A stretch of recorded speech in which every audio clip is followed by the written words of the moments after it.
من الشیطان الرجیم بسم اللہ الرحمن الرحیم الا ان اولیاء اللہ لا خوف علیہم ولا هم يحزنون آمنت باللہ صدق اللہ العظیم وصدق رسولہ النبی الکریم ونحن علی ذلک لمن الشاہدین والشاکرین والحمد للہ رب العالمین۔ حضرات گرامی، خالق کائنات جل جلالہ کی حمد و ثنا کے بعد آئیے ہم سبھی حضرات انتہائی عقیدت و محبت کے ساتھ مل کر حضور صلی اللہ تعالی علیہ وسلم کی مقدس بارگاہ میں درود پاک کا نذرانہ پیش کریں۔ پڑھیں اللہم صلی علی سیدنا محمد وعلی آل سیدنا محمد واصحاب سیدنا محمد وبارک وسلم صلاۃ و سلاما علیک یا رسول اللہ، صلاۃ و سلاما علیک یا حبیب اللہ صلی اللہ تعالی علیہ وسلم۔ نگاہ ولی میں وہ تاثیر دیکھی، بدلتی ہزاروں کی تقدیر دیکھی۔ حضرت خواجہ معین الدین چشتی اجمیری رحمۃ اللہ تعالی علیہ کے حوالے سے بیان کرنا ہے۔ اللہ تبارک و تعالی حق بولنے کی توفیق عطا فرمائے۔ حضرت خواجہ غریب نواز رحمۃ اللہ تعالی علیہ ولی کامل ہیں، اولیاء کرام میں امتیازی شان کے مالک ہیں۔ آپ رحمۃ اللہ تعالی علیہ کی سیرت پڑھیں، آپ کی سیرت سے آپ کو بہت سارا علم حاصل ہوتا ہے۔ بزرگان دین کی سیرت پڑھنے کا مقصد ہی یہی ہوتا ہے، بیان کرنے کا یہی مقصد ہوتا ہے کہ ہمیں ان کی سیرت سے ایسی باتیں ملیں جس سے ہمارا ایمان مضبوط ہو جائے۔ ایک ولی کی سیرت بیان کرنا اور سیرت پڑھنا، اس کا مقصد یہی ہوتا ہے کہ ان کی سیرت سے ہمیں ایسی باتیں ملیں کہ جس سے ہمارا ایمان مضبوط ہو جائے۔ آپ نے سنا ہوگا بہت سارے لوگ آج کہتے ہیں ولیوں کے پاس کیوں جاتے ہیں، ولی کسی کو کیا دیتے ہیں، اللہ مددگار ہے، اللہ کے سوا کوئی مدد نہیں کرتا، کسی ولی کے پاس مت جاؤ، مزاروں پہ مت جاؤ، ایسے کہنے والے ہیں یا نہیں ہیں؟ لیکن دیکھنا یہ ہے کہ خواجہ پاک رحمۃ اللہ علیہ کی سیرت سے ہمیں کیا ملتا ہے۔ اس لیے میں آپ کی خصوصی توجہ چاہوں گا۔ قرآن مقدس میں اللہ تبارک و تعالیٰ نے فرمایا اہدنا الصراط المستقیم، اے اللہ ہمیں سیدھی راہ چلا۔ آگے فرمایا صراط الذین انعمت علیہم، ان لوگوں کی راہ جن پر تیرا انعام ہے۔ راستے کی بھی اللہ تعالیٰ نے توضیح فرما دی کہ کون سا راستہ، فرمایا ان لوگوں کا راستہ جو انعام یافتہ ہیں، جن پر تیرا انعام ہے۔ اب کن پر انعام ہے، وہ کون لوگ ہیں؟ توجہ چاہوں گا، وہ کون لوگ ہیں جن پر اللہ کا انعام ہے؟ تو اللہ تعالیٰ نے اس کو بھی واضح فرما دیا، انعم اللہ علیہم من النبیین والصدیقین والشہداء والصالحین۔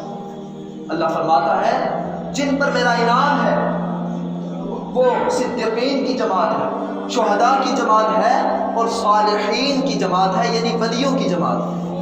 تو اللہ تعالیٰ نے ولیوں کے راستے کو اپنانے کی ہمیں کیا دی؟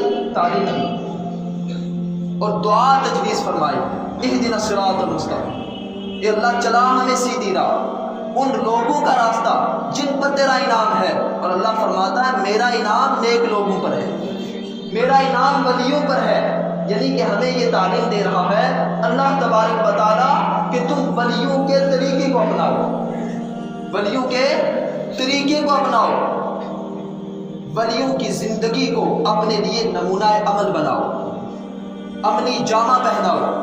اب دیکھو حضرت خواجہ رحمۃ اللہ تعالی علیہ، آپ ولی تھے نا، ولی تھے آپ، اور امتیازی شان کے مالک ہیں۔ آپ نے بہت سارے اولیاء کرام کے پاس جا کر فیض حاصل کیا۔ کیوں گئے آپ؟ اگر ولی سے کچھ نہیں ملتا، ولی کے پاس جانا شرعاً جائز نہیں ہے، تو آپ کیوں گئے؟ سوال پیدا ہوتا ہے۔ آپ کی توجہ چاہوں گا، حضرت خواجہ غریب نواز رحمۃ اللہ علیہ 20 سال حضرت عثمان ہارونی رحمۃ اللہ علیہ کے پاس کیوں رہے؟ 20 سال ایک عمر ہوتی ہے، 20 سال ایک عمر ہوتی ہے، 20 سال کی طویل مدت تک آپ حضرت عثمان ہارونی رحمۃ اللہ علیہ کے پاس رہے۔ اس کے بعد آپ حضرت نجم الدین کبری اپنے وقت کے بڑے ولی کامل تھے، ان کے پاس رہے، ان سے فیض حاصل کیا۔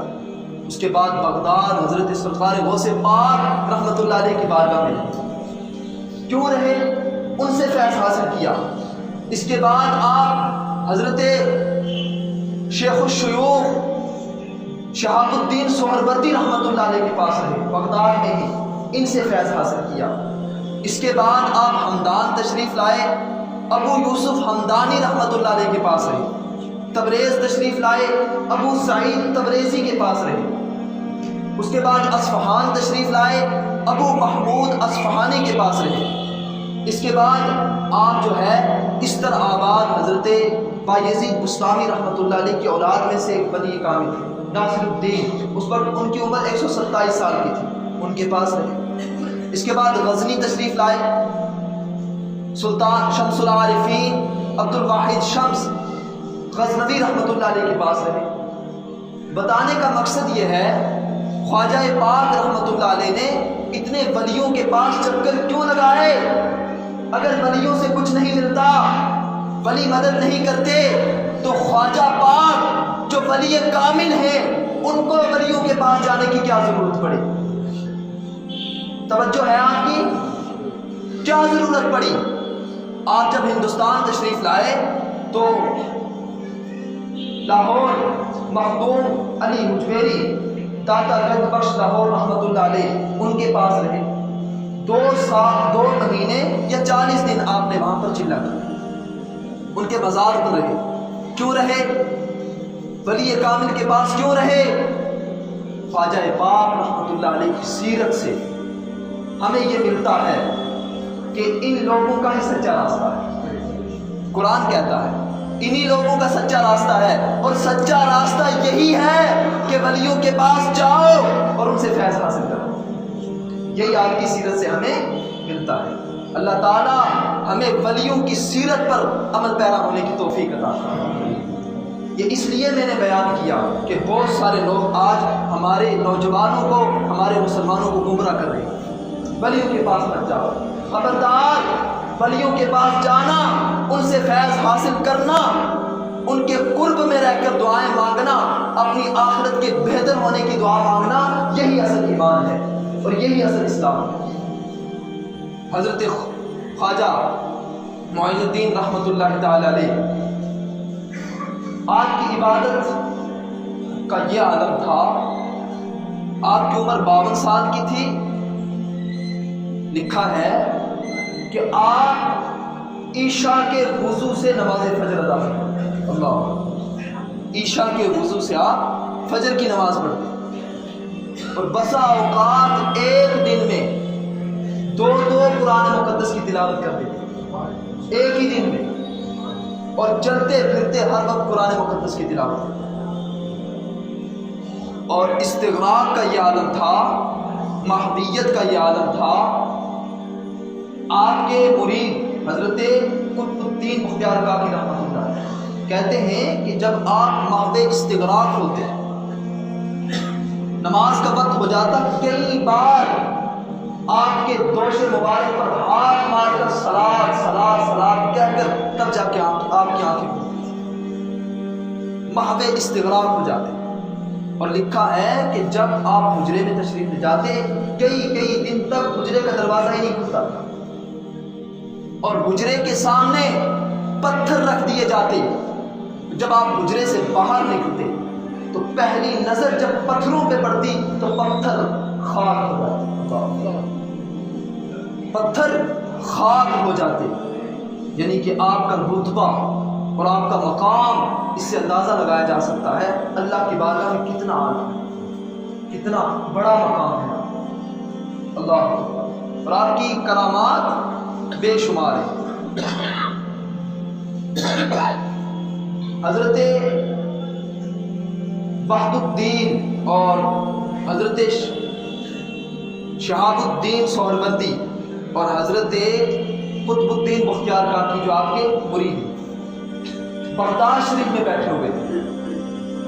توجہ چاہوں گا، بغداد میں بیٹھے ہوئے تھے، محفل لگی ہوئی تھی، انبیاء کرام کا ذکر ہو رہا تھا، خواجہ پاک بھی اس محفل میں شریک تھے۔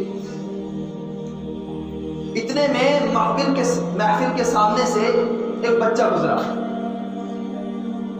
تو آپ نے فرمایا یہ بچہ دہلی کا بادشاہ بنے گا، دہلی کا بادشاہ بنے گا، اور وہی بچہ سلطان شمس الدین التمش جو شاہی حکومت کا مالک تھا وہ بادشاہ بنا۔ اللہ دیکھو، نبی ولی کی نگاہ کتنی دور تک دیکھتی ہے۔ لوگ تو یہ کہتے ہیں نبیوں کو علم غیب نہیں، لیکن نبی تو نبی ہیں، نبیوں کا مقام تو بڑا ہے۔ اللہ اپنی عطا سے، اپنے فضل سے اپنے ولیوں کو بھی علم غیب عطا فرماتا ہے۔ ابھی سلطان شمس الدین التمش بچے ہیں، اور خواجہ معین الدین رحمۃ اللہ علیہ کی نگاہ دیکھ رہی تھی کہ یہ عنقریب مستقبل میں دہلی کا بادشاہ بنے گا۔ اللہ، آپ کے مرید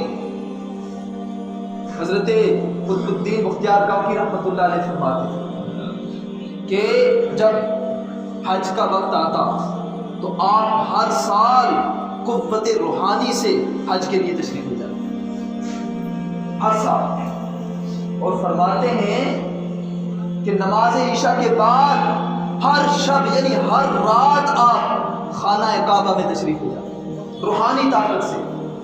ہر شب یعنی ہر رات نماز عشاء کے بعد آپ خانہ کعبہ تشریف لے جاتے، اور فجر کی نماز آ کر اجمیر میں ادا فرماتے۔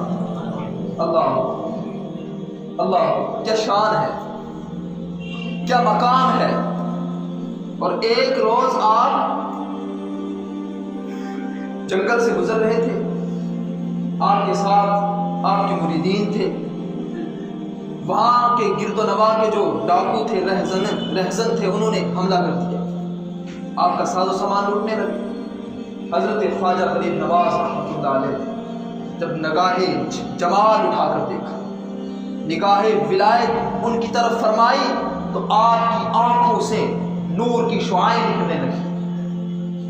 ولی کا چہرہ ہی بتا دیتا ہے یہ اللہ کا ولی، اللہ کی طرف سے قدرتی چہرے پر نور ہوتا ہے جو ولی کی ولایت کا شاہد ہوتا ہے۔ آپ کی نگاہوں سے ایسی نور کی شعائیں نکلی کہ وہ سارے کے سارے ڈاکو آپ کے قدموں میں آ کر گر گئے اور مشرف اسلام، سب نے کلمہ پڑھا اور مسلمان ہو گئے، اور آخری دم تک دین حق پر قائم رہے۔ اور ایک عورت کا ایک ہی بچہ تھا، اور بادشاہ نے ناحق اس کو قتل کروا دیا، بادشاہ نے ناحق قتل کروا دیا۔ عورت بھاگتی ہوئی آپ کی خدمت میں آئی کہ آپ کرم فرمائیں، رحم فرمائیں، بادشاہ نے ایک ہی بچہ تھا میرا، ناحق قتل کروا دیا۔ آپ تشریف لے گئے، دیکھا بچہ سولی پہ لٹکا ہوا ہے، توجہ فرمائیں، سولی پہ لٹکا ہوا ہے۔ آپ نے اپنے عصا کا اشارہ فرمایا اور فرمایا، اے بچہ، اے بچے، اگر تو ناحق قتل کیا گیا ہے اللہ کے حکم سے زندہ ہو جا۔ بچہ زندہ ہو جاتا ہے۔ اللہ، یہ ولیوں کے تصرفات ہیں، یہ ولیوں کی طاقت ہے، یہ شان ہے خدمت کاروں کی۔ سرکار کا عالم کیا ہو، یہ شان ہے خدمت کاروں کی، تو سردار کا عالم کیا ہو، ہمارے آقا علیہ السلام کی شان کا عالم کیا ہو۔ آپ کے مرید حضرت